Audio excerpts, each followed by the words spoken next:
Let's get this sequence started, and let us welcome Damien Brault. He's the head of the Africa Investment Division of Proparco. Let's also welcome Sarma Agnes, who's in charge of the AFD campus, not forgetting Mohamed Al-Manjeris, founder of ODM, all the way from Morocco.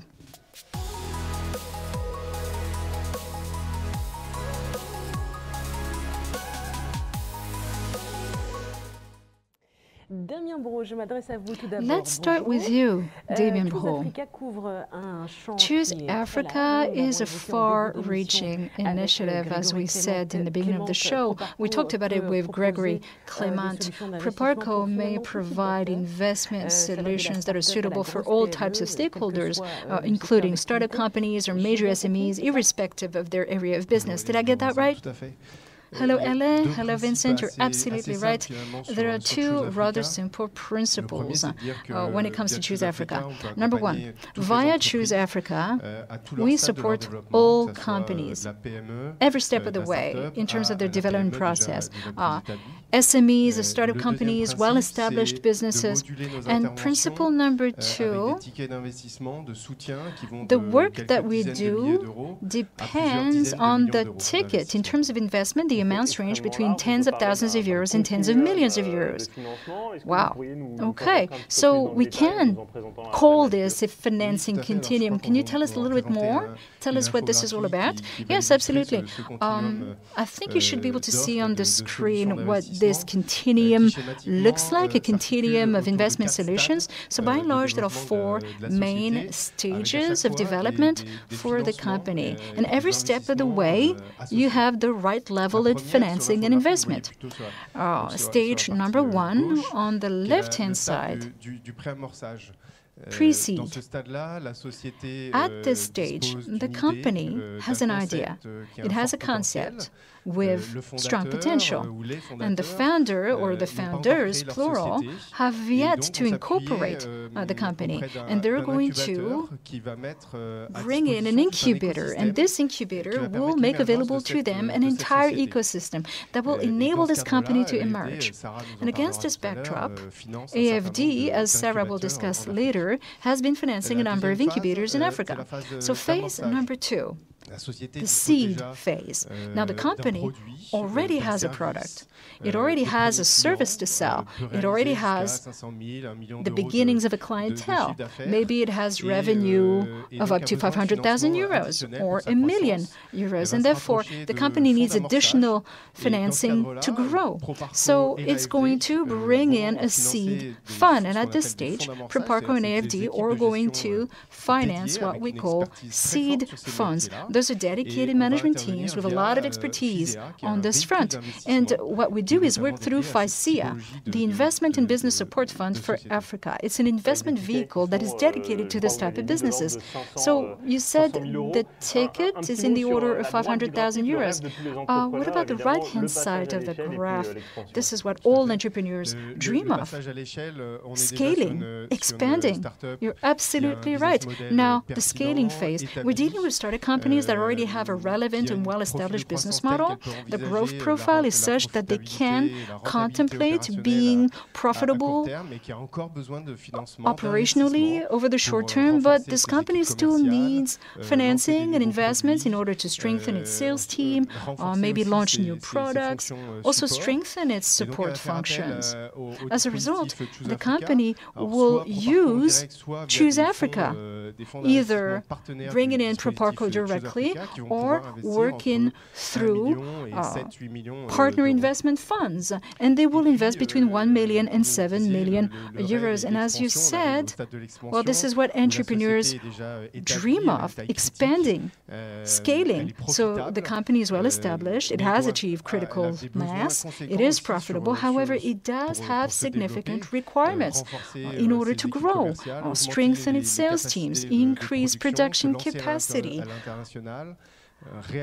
start working internationally or make acquisitions. And against this backdrop, Choose Africa also provides investment solutions, either via Proparco, that is directly, or via partners, as we will talk about later. And they may invest significant amounts in the order of several dozen million euros.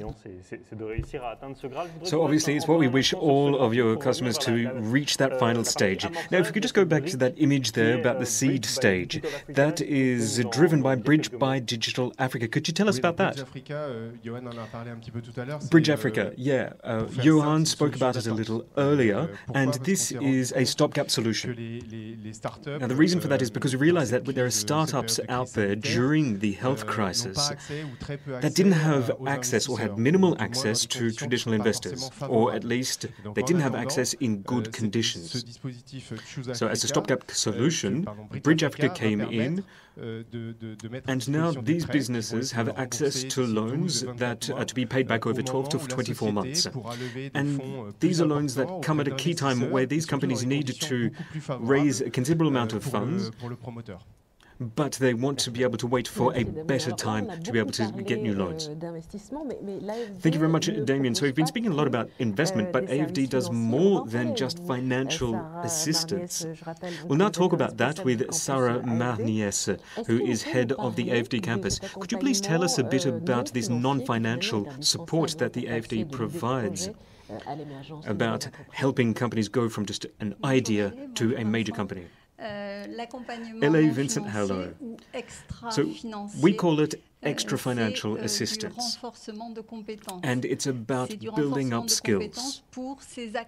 We help these businesses who are on that spectrum that we just looked at, help build up their skills so that they can have those skills that are right in line with what they need at the relative time they are on that spectrum. So we provide them with training. We actually call it learning because they really are learning skills, and it's the skills that they need. We also provide technical assistance. Now, why is it so important? Well, it's because everyone needs this sort of assistance, and we have seen that there are systems that are lacking, training, education systems that are lacking. So we provide this additional training for them. And Africa is a very young continent with many young people. In fact, it is the youngest continent in the world, and they're going to be faced with a major challenge. They have to find room for some 450 million young people, and they have to find space for them on the job market by 2050. So earlier on, we heard from Vera, and Vera was telling us that she told us that startups, SMEs, they're the ones who are going to really create jobs in Africa. So we have three main targets. First, we have to help drive the creation of businesses. Second, we have to try and avoid failing systems, and we have to try and limit businesses from going under. Third, we have to help SMEs, very small SMEs, to grow and employ. So, yes, investing is important, but support, extra financial support, is also essential. But what are they learning? What are the skills that they are building up? So obviously there are technical skills, because you need to know how to manage a business, you need to be able to carry out benchmarking, you need to manage staff. But also we are in a world that is changing, so you need to know how the world is changing, you need to know what is happening around the world, and we've seen this in the crisis, so that you can build up resilience. When you know the world you live in, you need knowledge to be able to deal with that. And that helps you build meaning. But on top of that, you need skills. And in the 21st century, we talk a lot about soft skills. These are essential skills because you have to work with other people as a team. You have to be able to arrive in new markets. And you have to be able to tell a story that has meaning for people. That requires creativity, collaborative efforts. These are all skills that you need to mix together, and we have in our curricula that we provide via our campus. Because we teach people content, but we also teach them how to learn. And that's so important because a lot of the people who come through our campus nowadays, they want to adapt to the changing way that we teach and learn, because that itself is also becoming very complex. So we do focus on digital solutions, yes, but it's not just that. Beyond digital classes, we also provide mentorships. Mentorships is so important. That feeds into our communities. We create networks networks. And when you thrive within a community, you can thrive as a business. And people who've been through our networks, they go on to become mentors. And it is an ongoing dialogue within our communities that really helps drive these businesses. And that's why community is so important for us. So in short, you need skills that are adapted to the specific time in the life cycle of the business, and also you need learning methodologies that are adapted to the needs of these business owners. And that's what we try to do in terms of our extra financial support. Sarah, just do keep in mind that you need to keep the microphone nice and close because we do want everyone to be able to hear everything that you have to say. It is so interesting. So we just heard from you that you were talking about the general framework, the philosophy behind the campus. But what curricula do you offer? Well, before I talk about the curricula, I would just like to make a quick reminder here. The AFD as a whole, we try to cover all the possible needs that companies may have, and these are companies along that continuum that we just saw a second ago. For example, we have Afrique Innove, and that comes into play right at the beginning on the left-hand side of that continuum. And it's a program that the AFD funds. Through Afrique Innove, we create a network and we provide support through the incubators. Incubators are so important when it comes to helping these very small businesses grow and develop. But to talk about our campus, we have the Social Inclusive Business Camp, SIBC, probably our most iconic project. And it's a program that we incubated and grew over 3 years. And the SIBC targets those businesses that are scaling,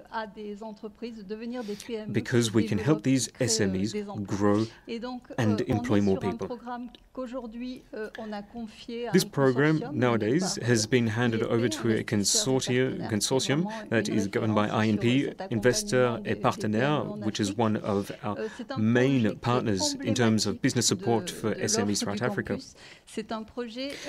It's a key offer that we have within our campus, and it brings together all of the knowledge and know-how that we were talking about a little earlier, so soft skills, understanding the modern world, technical hard skills, and also support. And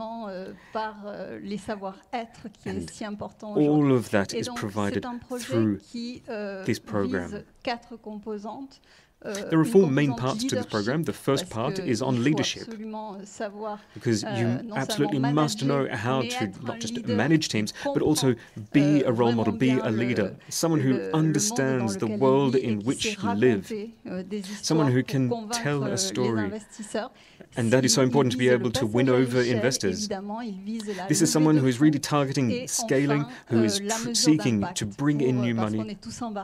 And then on top of that, we also want to measure impact, and that is also so important in being able to build a more sustainable world. So obviously, we rely heavily on digital programs. A 3-month digital program is there as part of that course. And we also create a network which is also fostered by a boot camp which lasts 1 week, Emerging Valley, and that helps people get to meet each other, to create that sense of community and belonging, to really make it a long-lasting community. So again, this is a project which is such a key example of what we try and give these business owners who have that little time but have such great needs. They need a network, they need to be able to meet with others and learn from others. And actually, just this year, in fact, just on Friday, we kicked off the new edition for the SIBC 2021. So everyone, you have up until the 3rd of July to be able to send in your applications. Well, ladies and gentlemen, sign up. Sarah, thank you very much. Thank you very much, and there's going to be a new cohort coming in who will be able to meet in person. Again, so we were talking about Proparco. It's about tailored support, not just financial support. It's more than that. So, Damien, if we could go back to the continuum just to see how businesses are supported step by step. So, for example, there's Oasis investment fund. Tell us a bit about that. Oasis, this is a group that we really were quite happy to have supported via Visea. It was actually a team brought together by Matthew and Joseph, based in Ghana and Côte d'Ivoire. It's very much a team that is close to people in the field, close to businesses and what they need, and they provide financial support in terms of equity investments up to 1 to 5 million euros, which is helping those businesses with scaling. But we also provide through this business developer support, helping them think about their overall business strategy, build up their company, and then obviously financial support that we have really been quite proud of in education, health and agriculture. Très bien. C'est à moi, c'est ça? Fantastic. Is it my turn? Yeah, I thought it was my turn. Je vous propose de découvrir un exemple concret de ce dont nous Let us now see a very tangible example of what we've just been talking about. In Ghana, Oasis has been providing financial support to Legacy Girls. It's a junior high school that has been open since 2015, educating young female students at minimal cost. A crop of women who are hungry for leadership roles. A crop of women who do not apologize for being women, but understand that we have a role to play in society.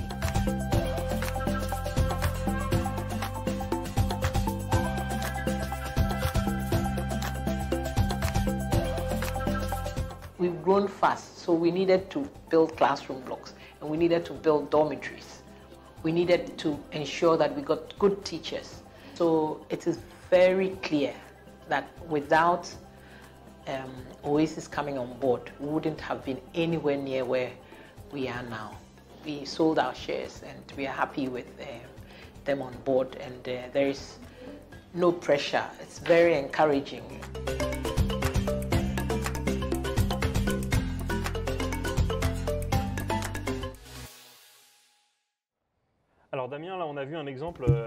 So Damien, that was an example of a few million euros in investment, but obviously investments go even above and beyond that.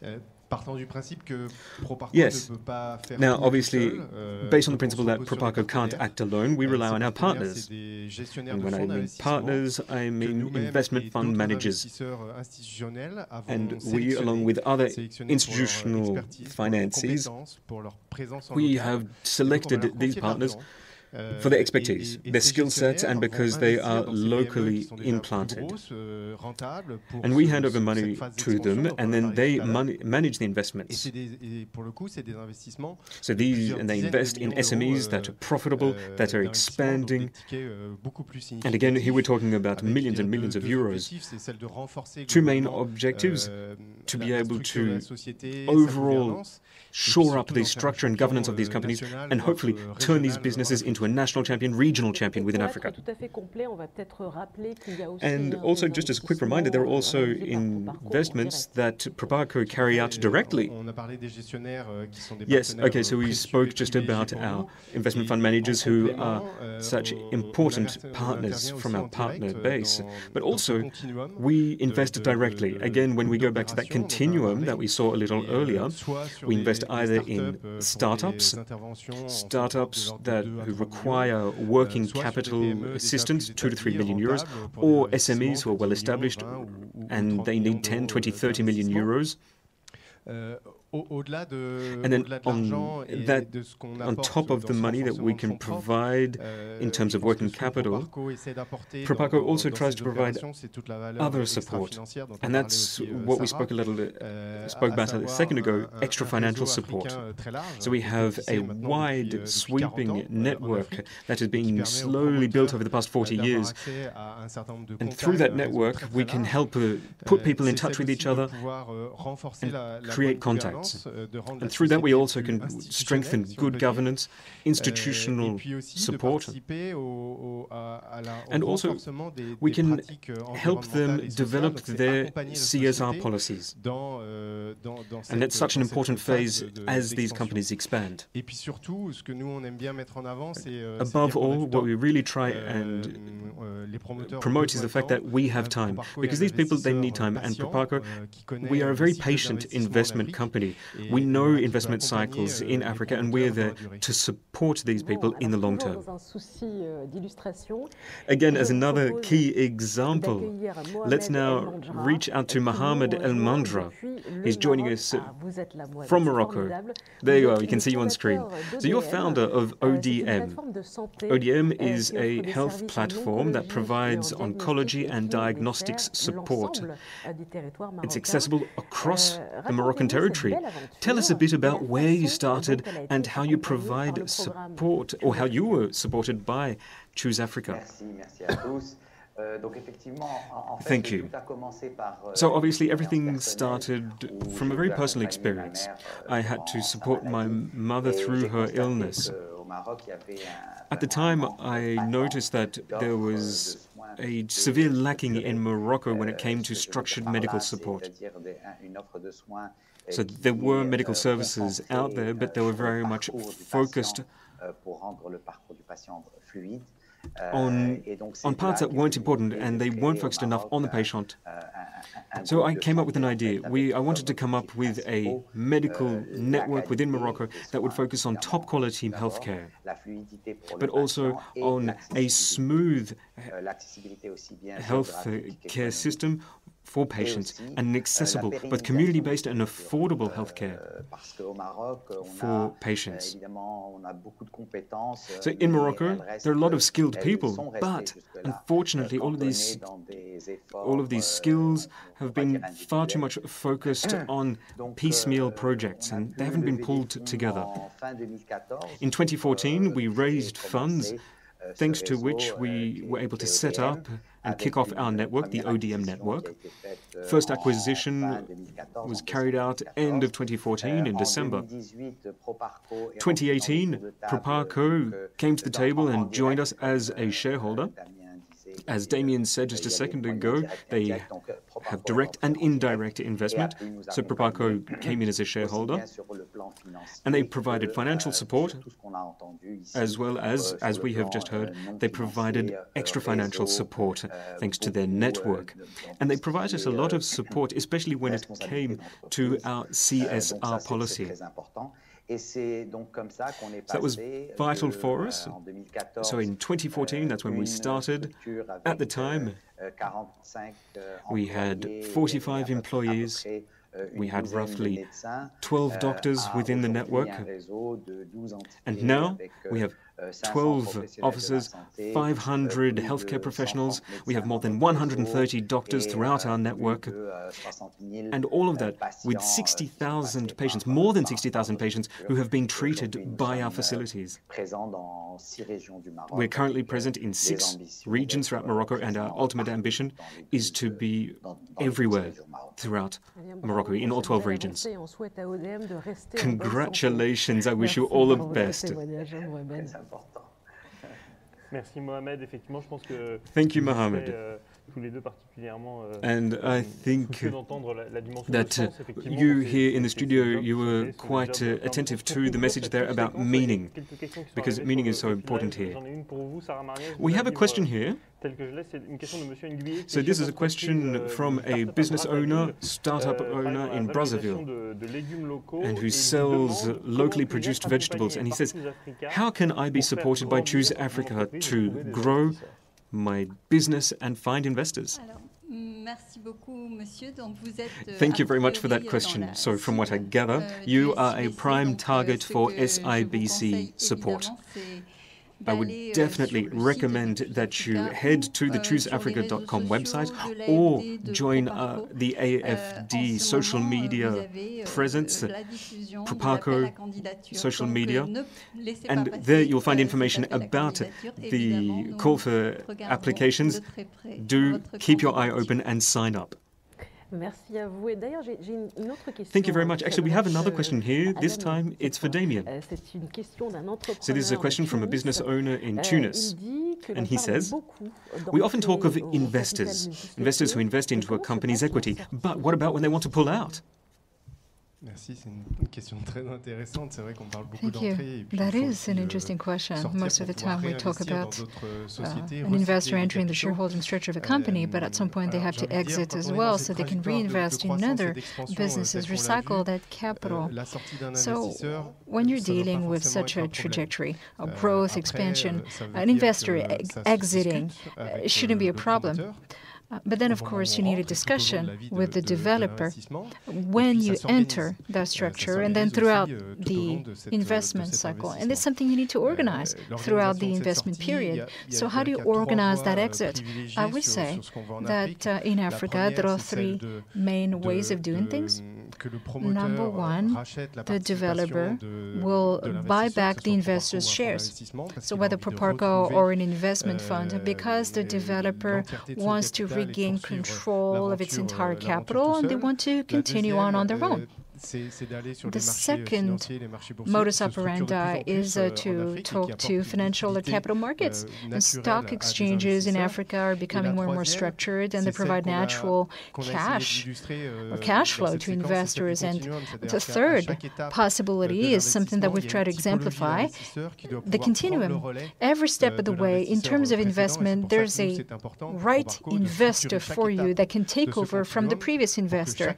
And it's important for Proparco to structure every single step in the continuum process so that each investor can find its own exit while helping developers continue on their adventure. Thank you very much to the two of you. Since the beginning of the show, we've talked about supporting SMEs, VSEs, and startup companies, but Choose Africa also specifically seeks to promote female entrepreneurship. Let's talk about that.